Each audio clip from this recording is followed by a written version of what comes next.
My now daughter, Brianna, was born with a high level of drugs in her system and placed in a medical foster home. I got a call from my brother, her birth father, asking for my help. I hadn't had contact with him for several years due to his drug use and criminal behaviors. I was shocked and a little scared, but knew Brianna needed to be with family. Brianna was placed with us at 5 weeks. We had to be brave and very protective of her due to my brother's threats that he would come and take her. My brother was very angry because he had lost his parental rights and we had adopted her.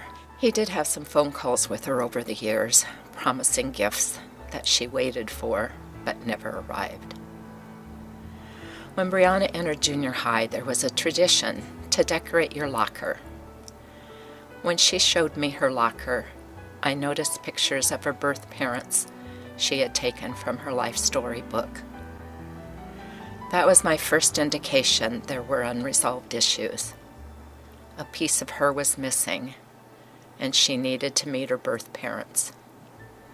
That terrified me, but I realized the importance to her.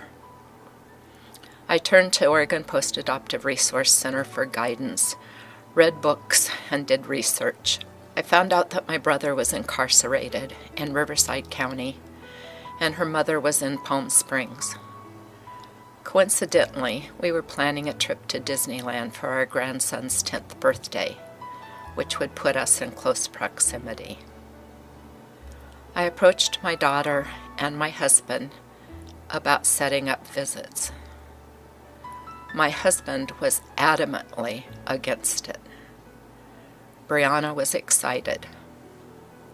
Her birth mother came to visit us in our hotel room.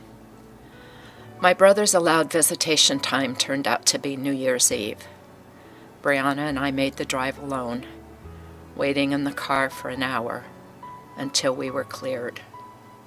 We weren't allowed to tell my brother we were coming.